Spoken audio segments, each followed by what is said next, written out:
Welcome to the channel. Transport chapter में हमने देखा कि किस तरह प्लांट्स में पानी और मिनरल आयंस की ट्रांसपोर्ट होती है, किस तरह ये सॉइल में से रूट्स के थ्रू पानी को और मिनरल्स को एब्जॉर्ब करके प्लांट के एरियल पार्ट्स तक पहुंच जाते हैं और लीव्स में जाने के बाद ये पानी जो है ये स्टोमेटास के थ्रू ट्रांसपायर यानी कि इवेपोरेट हो जाता है। ऐसा इसलिए है क्योंकि ट्रांसपायरेशन एक अच्छा खासा प्रेशर डिफरेंस क्रिएट करता है, जिसकी वजह से पानी और सॉल्ट्स को सॉइल में से पुल कर लिया जाता है, खींच लिया जाता है, ताकि वो ग्रेविटी के अगेंस्ट ऊपर हाइट्स तक पहुंच सके। और पानी और मिनरल आयंस के इसी ऊपर खींचने के प्रोसेस को एसेंट ऑफ सैप भी कहा जाता है।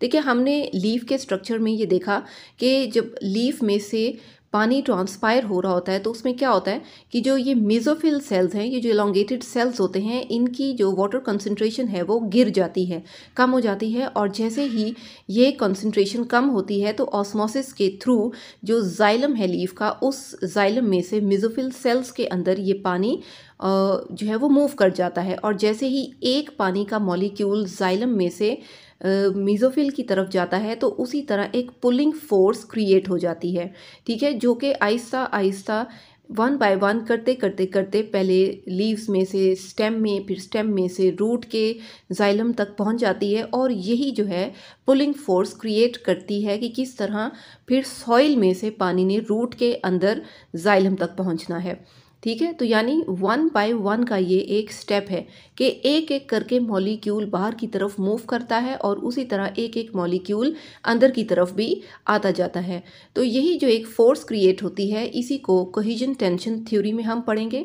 बेसिकली ये जो कोहेजन टेंशन थ्योरी है, इसे हम इंटर मॉलिक्यूलर इंटरएक्शन थ्योरी भी कह सकते हैं कि किस तरह पानी ग्रेविटी के अगेंस्ट नीचे ज़मीन से इतनी ऊपर हाइट तक, इतने बड़े बड़े प्लांट्स तक, ट्रीज तक जो है वो पहुंचा दिया जाता है।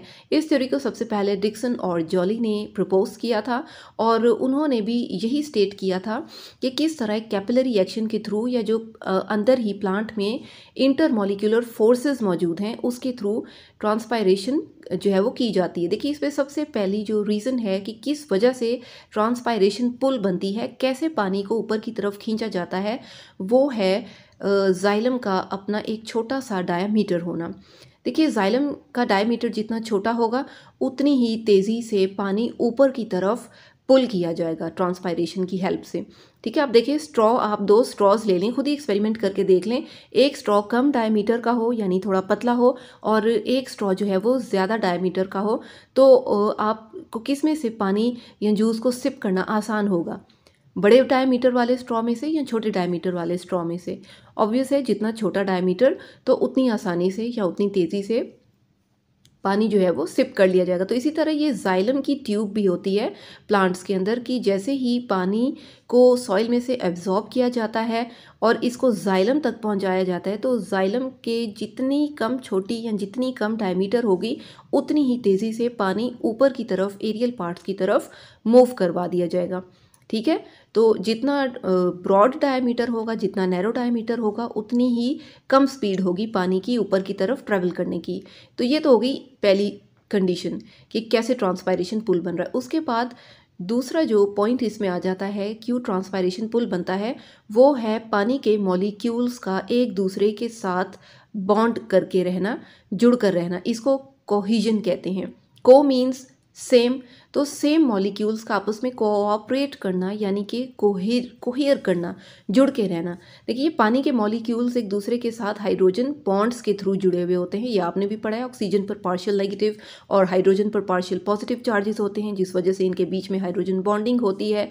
केमिस्ट्री में डिटेल्स आपने इसकी स्टडी की हुई होंगी। तो ये जो हाइड्रोजन बॉन्डिंग है वाटर मॉलिक्यूल्स की, बेसिकली यही वो कोहिजन की फोर्स है जो कि इन पानी के मॉलिक्यूल्स को एक दूसरे के साथ टाइटली जोड़कर रखती है। और इस फोर्स की वजह से ही पानी के मॉलिक्यूल्स जुड़कर रहते हुए आपस में मिलकर ऊपर की तरफ मूव करते चले जाते हैं, ठीक है। So this is called the force of cohesion. इसके अलावा जो एक और फोर्स है जो कि इन मॉलिक्यूल्स को जोड़ कर रखती है और ऊपर की तरफ चढ़ने में, मूव करने में हेल्प करती है, that is the force of cohesion. अब कोहिजन एडहीजन है, ठीक है। एडहीजन किस चीज़ की फोर्स है? एडहियर करना, एडहेसिव, जैसे एडहेसिव टेप आपने सुनी होगी कि वॉल्स पर लगाई जाती है किसी भी चीज़ को मजबूती से जोड़ने के लिए। तो ये जो फोर्स ऑफ एडहेजन है ये किसके दरमियान होगी, ये जाइलम की वॉल्स के दरमियान होगी और वाटर के मॉलिक्यूल के दरमियान होगी।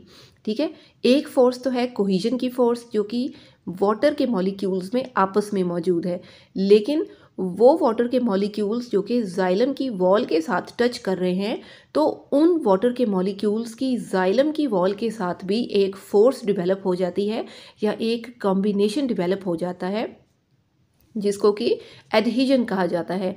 और ये एक कैपिलरी एक्शन है। जो कैपिलरी ट्यूब आपने शायद अभी तक देखी है लैब में या नहीं देखी है, तो कैपिलरी एक्शन है, एक एक करके ये वाटर के मॉलिक्यूल्स आपस में जुड़कर और जाइलम की वॉल के साथ जुड़कर ऊपर की तरफ ट्रांसपायरेशन पुल बनने की वजह से खिंचते चले जाते हैं। देखिए, ग्रेविटी के अगेंस्ट मूव करना आसान नहीं है। आप सीढ़ी पर चढ़ रहे हों तो आपको अच्छी खासी फोर्स लगा के ऊपर की तरफ मूव होना पड़ता है। यहाँ अगर कोई ऊपर की तरफ इंसान मौजूद है, उसने नीचे से आपको पुल करना है और आप अकेले ज़ोर लगा रहे हो और ऊपर वाला इंसान ज़ोर ना लगा रहा हो, तो आप इतनी आसानी से ऊपर की तरफ मूव नहीं कर सकते। तो यही प्रोसेस यहाँ पर भी हो रहा है। ठीक है, आई होप अभी तक वीडियो आपको पसंद आ रही है। वीडियो को लाइक ज़रूर करिएगा और शेयर भी करिएगा। अच्छा, अब ये जो कोहेजन और एडहेजन की फोर्सेस हैं, ये बेसिकली वाटर के मॉलिक्यूल्स में टेंशन पैदा करती हैं। टेंशन क्रिएट हो जाती है वाटर के मॉलिक्यूल्स में, जिसकी वजह से बाकायदा वाटर के कॉलम्स बनना स्टार्ट हो जाते हैं। और यही वाटर के जो कॉलम्स हैं ये बाकायदा जो रूट है उसमें से पानी को सॉइल के थ्रू एब्जॉर्ब करवाते हैं। और यही कॉलम्स टेंशन और एडहेजन और कोहेजन ये सभी फोर्सेस मिलकर पानी को हेल्प करती हैं Aahista Aahista one by one नीचे ज़मीन से लेकर ऊपर प्लांट की लीव्स तक पहुंचने में। ठीक है, बड़ी आसानी से इन फोर्सेस के थ्रू पानी को ऊपर की तरफ मूव करवा दिया जाता है। तो क्या क्या चीज़ें रिस्पॉन्सिबल होगी ट्रांसपायरेशन पुल बनने के लिए? देखिए, जब तक पुल नहीं बनेगी तो नीचे से भी पानी इतनी आसानी से ग्रेविटी के अगेंस्ट ऊंची ऊंची हाइट्स वाले प्लांट्स तक नहीं पहुंच सकेगा।